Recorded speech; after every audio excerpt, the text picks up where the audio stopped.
Coaching classes में direct indirect में आज हम आपको बताएंगे ऑप्टेटिव सेंटेंस। ऑप्टेटिव सेंटेंस का मतलब होता है डिजायर, इच्छा प्रकट करना। इच्छा किसी भी प्रकार का हो सकता है। इच्छा आपका दुआ का भी हो सकता है, इच्छा आपका आशीर्वाद का भी हो सकता है, इच्छा आपका ब्लेस का भी हो सकता है, इच्छा किसी भी प्रकार का हो सकता है, इच्छा शराब का भी हो सकता है। तो ऑप्टेटिव सेंटेंस की परिभाषा होती है इच्छा प्रकट करना।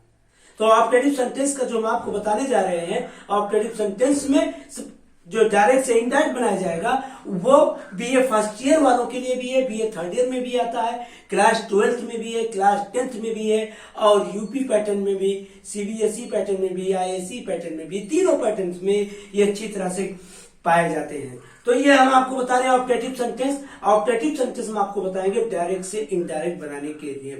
एक एक नियम पे डिस्कस करेंगे, एक एक नियम के बारे में बात करेंगे कि व्हाट इज इंपरेटिव सेंटेंस और कैसे ये बनेगा डायरेक्ट से indirect. At first Ejaz coaching classes direct indirect. Optative sentence का मतलब होता है डिजायर, इच्छा प्रकट करना। तो ऑप्टेटिव सेंटेंस में डिजायर, इच्छा प्रकट करना।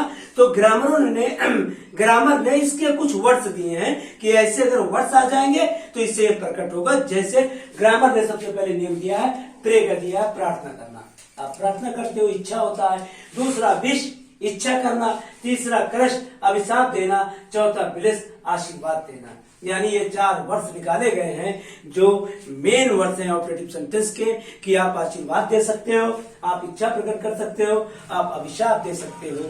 ये वर्ड्स निकाले गए हैं। एक प्रे का निकाला गया है, एक विश का निकाला गया है, एक क्रश का निकाला गया है और एक ब्लेस का निकाला गया है, जिसके जरिए एकदम सिंपल रूल में डायरेक्ट से इनडायरेक्ट को हम चेंज करते हैं। तो नियम है, यदि रिपोर्टेड स्पीच में ऑप्टेटिव सेंटेंस, यदि रिपोर्टेड स्पीच में ऑप्टेटिव सेंटेंस में plus subject plus verb plus object plus mark of explanation से प्रारंभ का प्रयोग हो तो इनडायरेक्ट स्पीच में बदलने के लिए उसके निम्नलिखित नियम है।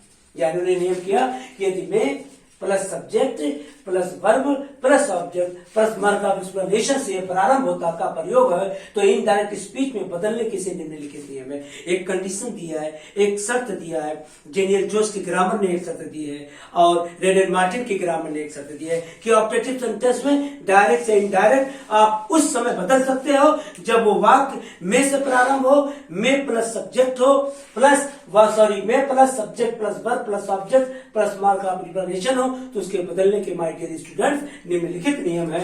नंबर 1 रूल फर्स्ट, यदि रिपोर्टिंग वर्ब के सेट 2 को रिपोर्टेड स्पीच के भाव के अनुसार विश, प्रे, क्रश, ब्लेस में बदल देंगे। यानी कि हम डायरेक्ट से इनडायरेक्ट बनाते समय रिपोर्टिंग वर्ब के सेट को रिपोर्टेड स्पीच के भाव के अनुसार ब्लेस में बदल देंगे, क्रश में बदल देंगे, प्रेड में बदल देंगे, विश में बदल देंगे।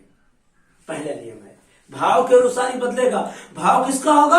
रिपोर्टेड स्पीच का होगा। उसका दूसरा सिस्टम होता है बेटा कि इन्वर्टेड कामा को हटाकर दैट का प्रयोग करेंगे, यानी कामा को भी हटा देंगे और इन्वर्टेड कामा को भी हटा देंगे, कनेक्टिव वर्ड में दैट का प्रयोग करेंगे। और उसका तीसरा नियम है कि ऑप्टेटिव सेंटेंस यदि में plus subject plus verb plus object plus mark of explanation से प्रारंभ होती है तो उसे असर्टिव सेंटेंस में बेटा S plus might say plus verb की फर्स्ट फॉर्म प्लस ऑब्जेक्ट और प्लस फुल स्टॉप से बदल देंगे।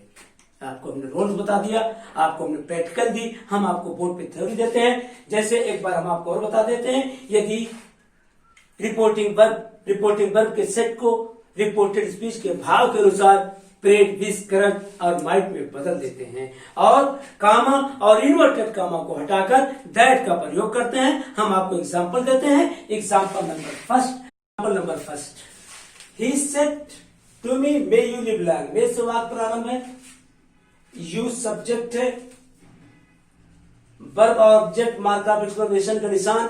अब हम देखेंगे कि इसका भाव क्या आ रहा है, इसका शेष क्या आ रहा है। may you live long एक इच्छा प्रकट की जा रही है, तुम दीर्घायु हो, तुम जियो। तो इसके लिए क्या होता है, जहां पर इच्छा प्रकट की जाए वहां पर विश का प्रयोग होगा। तो ये होगा he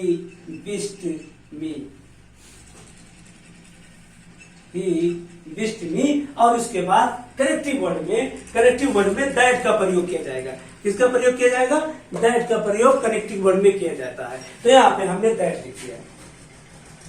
आप अच्छी तरह जानते हो जो सेकंड पर्सन का प्रोनाउन है, ऑब्जेक्ट के अनुसार चेंज होगा। यहाँ पे हमने आई लिख दिया और अब अच्छी तरह जानते हो मे का सेकंड पार्ट माइट होता है, तो यहाँ पे हमने माइट लिख दिया और लिव लिखा और लॉन्ग लिखा, लिव लॉन्ग और फुल स्टॉप किया। जो हमने आपको रूल्स बताए, जो हमने आपको नियम बताए, उसी के अनुसार, उसी के अकॉर्डिंग में इसको जब आप लिख दोगे, आप अच्छी तरह जानते हो कि ग्रामेटिकल जो होती है वो मैथमेटिकल पर डिपेंड होती है। तो जो रूल्स बताए आपको कुछ करने की जरूरत नहीं है, सिर्फ रूल्स देखो और इसको लिख दो। दूसरा मैंने दिया है mother said to me may you live long. तो जब मैंने मदर लिखा, ही को खाली चेंज किया, यहाँ पे मैंने मदर लिखा, तो मैं आपको बताने की कोशिश करता हूं, ट्राई टू अंडरस्टैंड, समझने की कोशिश करना कि जब यहाँ मदर लिखा तो यहाँ विश नहीं ब्लेस्ड होगा, क्योंकि मां प्रार्थना देती है। तो यहाँ पे हम लिखेंगे मदर ब्लेस्ड मी।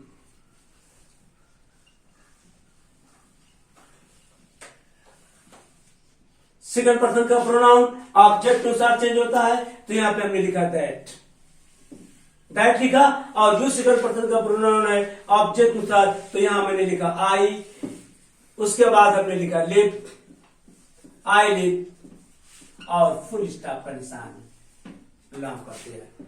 तीसरा they said to me may you go to hell, तुम नर्क में जाओ। यहाँ पे बदुआ दी जा रही है, तो जहां पे बदुआ दिया जाए, जहां पे शराब दिया जाता है, वहां पर रिपोर्टिंग वर्ब के सेड टू को क्रस्ट में बदल देते हैं। तो यहाँ पे होगा दे crust me.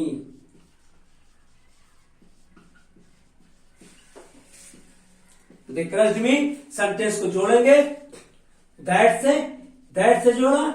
You second person का प्रोनाउन है, ऑब्जेक्ट में मी है, यहां होगा आई और मे का सेकंड पार्ट होता है माइट। यहां पे हमने लिखा might go to hell, full stop का निशान।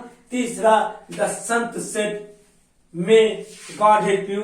जब किसी भी सेंटेंस में, माय डियर स्टूडेंट गौर से सुनना, ये बहुत डीपली बता रहा हूं, जनरल इंग्लिश में भी बता रहा हूं, कॉम्पिटिटिव इंग्लिश का भी एक ग्रामर दे रहा हूं, हम आपको हर इंग्लिश के ग्रामर दे रहा हूं, क्योंकि जो ये सेंटेंस है the Sant said may God help you, यहां पर हम रिपोर्टेड स्पीच में जो सेड टू को बदलेंगे वो प्रेयर में बदलेंगे, ब्लेस में नहीं बदलेंगे, विश में नहीं बदलेंगे, क्रस्ट में नहीं बदलेंगे। अगर रिपोर्टेड स्पीच में गॉड शब्द आ जाता है या ये संत गॉड में आ जाता तो ब्लेस्ड हो जाता। तो यहां पर क्योंकि आप अच्छी तरह जानते हो कि ऑब्जेक्टिव सेंटेंस इच्छा बोधक वाक्य है, ऑब्जेक्टिव सेंटेंस का मतलब टू डिजायर, इच्छा प्रकट करना। तो यहां पर ये गॉड है, तो माय डियर स्टूडेंट सेड को हम प्रेयर में बदल देंगे, क्योंकि गॉड से हम प्रार्थना कर रहे हैं, हम आशीर्वाद नहीं दे रहे। आशीर्वाद देने के लिए फेस टू फेस होता है, इच्छा प्रकट फेस टू फेस की जाती है। और माय डियर स्टूडेंट्स बदुआ भी फेस टू फेस दी जाती है। लेकिन जब हम प्रार्थना करते हैं किसी थर्ड पर्सन को, हम जब प्रार्थना करते हैं तो गॉड के जरिए हम उस गॉड से प्रार्थना करते हैं कि उसका जीवन अच्छा हो, उसकी जिंदगी अच्छा हो, वो पास हो जाए, उसका वो कामयाब हो जाए, सक्सेसफुल हो जाए। तो हम गॉड से जब इसको लाते हैं तो प्रेट का प्रयोग होगा। मुझे समझाने के लिए माय डियर स्टूडेंट, प्रेट को बताने के लिए कि यहाँ पर प्रेट का यूज क्यों होगा, क्रस्ट का क्यों नहीं होगा, विश का क्यों नहीं होगा, प्रेस का क्यों नहीं होगा, क्योंकि हम डायरेक्टली उस बंदे से नहीं कह रहे हैं, हम डायरेक्टली गॉड से प्रेट कर रहे हैं। तो यहां पर होगा the sun parade.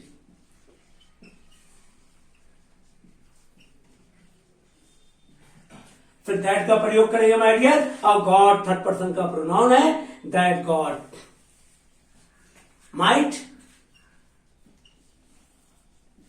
Help you. Second person का प्रोनाउन है, ऑब्जेक्ट के अनुसार चेंज होगा। आप अगर हमारा वो प्रीवियस वीडियो देखते होंगे तो आपको पता चल जाएगा कि यहाँ तो सर सेकंड पर्सन का प्रोनाउन नहीं है, तो उसे अगर ये सेकंड पर्सन का प्रोनाउन है तो फर्स्ट पर्सन या थर्ड पर्सन का प्रोनाउन को बना दिया जाता है। तो हम यहाँ पे मी लिख देते हैं, हेल्प मी। और तीसरा है my dear student, he said to me you be happy. तो सेड को आप यहाँ विश कर रहे हो, फेस टू फेस हमने आपको बताया था। जहां पर फेस टू फेस की बातें आती हैं वहां पर विश का प्रयोग, वहां पर ब्लेस का प्रयोग, वहां पर क्रश का प्रयोग। लेकिन अगर रिपोर्टेड स्पीच के भाव के अनुसार गॉड का प्रयोग आता है या संत का प्रयोग रिपोर्टेड स्पीच में होता है माय डियर स्टूडेंट, तो वहां पर आप प्रेट का प्रयोग करोगे, विश का प्रयोग नहीं करोगे, क्रश का प्रयोग नहीं करोगे। तो हम सेंटेंस को सॉल्व करते हैं, ही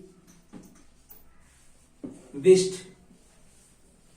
me that सेकंड पर्सन का प्रोनाउन यू, आई के अनुसार I be happy. That's all my dear students, मैंने आपको बता दिया। He said to me may you live long, he wished me that I might live long, he mother said to me may you live long, mother blessed me that I live long. तीसरा person, तीसरा है they said to me may you go to hell, they cursed me that I might go to hell. उसके बाद my dear है the Sant said may God help you, the sant prayed that God might help me। उसके बाद है बेटा last, he said to me you be happy, he wished me that I be happy। ये हमने आपको optative sentence बता दिया। अब हम आपको बताएंगे नेक्स्ट वीडियो में ये जो ऑप्टेटिव सेंटेंस हमने आपको बताया माय डियर स्टूडेंट, ये यूपी पैटर्न में भी, सीबीएसई पैटर्न में भी, आईसी पैटर्न में भी, plus BA first year, BA third year, plus competitive English, general English में सब में पूछा जाता है। That's all my dear students.